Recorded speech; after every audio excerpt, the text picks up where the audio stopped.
High বন্ধুরা, আজকে আমরা কেক বানিয়ে নিচ্ছিলাম। কেক বানানোর জন্য প্রথমে সুজি, চিনি গুঁড়ো, ড্রাই ফ্রুটস কিছু, দুটো ডিম নিয়ে নিয়েছিলাম, আর বেকিং সোডা আর ভ্যানিলা এসেন্স নিয়ে নিয়েছিলাম। এবার দেখো আমরা ডিমটাকে ধীরে ধীরে ফাটিয়ে নিচ্ছি। এবার তোমরা চাইলে বাটারের ইউজও করতে পারো, কেউ চাইলে সাদা তেলের ইউজও করতে পারো। ঠিক আছে, আমরা এখানে সাদা তেল বাটার দুটো অল্প অল্প করে মিশিয়ে নিয়েছি, আর ডিমটাকে অল্প করে একটু ফাটিয়ে নিচ্ছিলাম। এরপরে একটা কাপে সাদা তেল নিয়ে নিচ্ছি। এরপরে ডিমটাকে আর একটু ভালো করে মিক্সিতে ফাটিয়ে নিয়ে তার মধ্যে ভ্যানিলা এসেন্স নিয়ে নিয়েছি।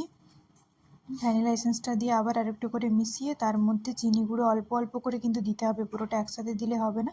তার মধ্যে তেল ঢেলে নিলাম। এরপরে এর মধ্যে বেকিং সোডা বা বেকিং পাউডার তোমরা নিতে পারো, যেটা তোমাদের ঘরে অ্যাভেলেবেল থাকবে। নিয়ে অল্প অল্প করে একটু একটু করে আমরা মিশিয়ে নেব।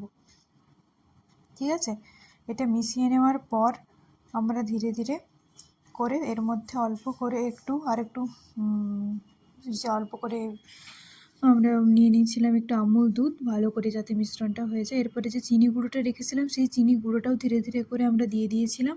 অল্প অল্প করে দেওয়ার পর মিশ্রণটা ঠিক এই রকম হয়েছিল। ঠিক আছে, তারপরে এই ব্যাটারটা পুরোটা রেডি হয়ে যাওয়ার পর আমাদের মধ্যে কেক তৈরির মেশিন নেই, তাই জন্য বাটিটার মধ্যে একটা কাগজ দিয়ে রেডি করে নিয়েছিলাম। তার মধ্যে দিয়ে দিয়েছিলাম কেক ব্যাটারটা, দিয়ে কিছু ড্রাই ফ্রুটস দিয়ে দিয়েছিলাম। তার মধ্যে ছিল কাজু বাদাম, চেরি আর টুটি ফুটি যেটাকে বলে, তার মধ্যে আমরা দিয়েছিলাম মোরব্বা আর একটা কিশমিশ দিয়ে দিচ্ছি। এরপরে যে চেরি ফলগুলো হয় সেগুলো দিয়ে স্টিম করতে দিয়ে দিয়েছিলাম।